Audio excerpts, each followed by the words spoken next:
1 kilo emas ni bukan sekadar pelaburan, tapi dia adalah satu legasi kekayaan untuk anak-anak dan generasi seterusnya.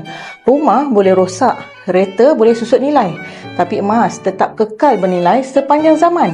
1 kilo emas yang anda simpan hari ini boleh jadi simbol kebijaksanaan kewangan yang diwarisi kepada keluarga.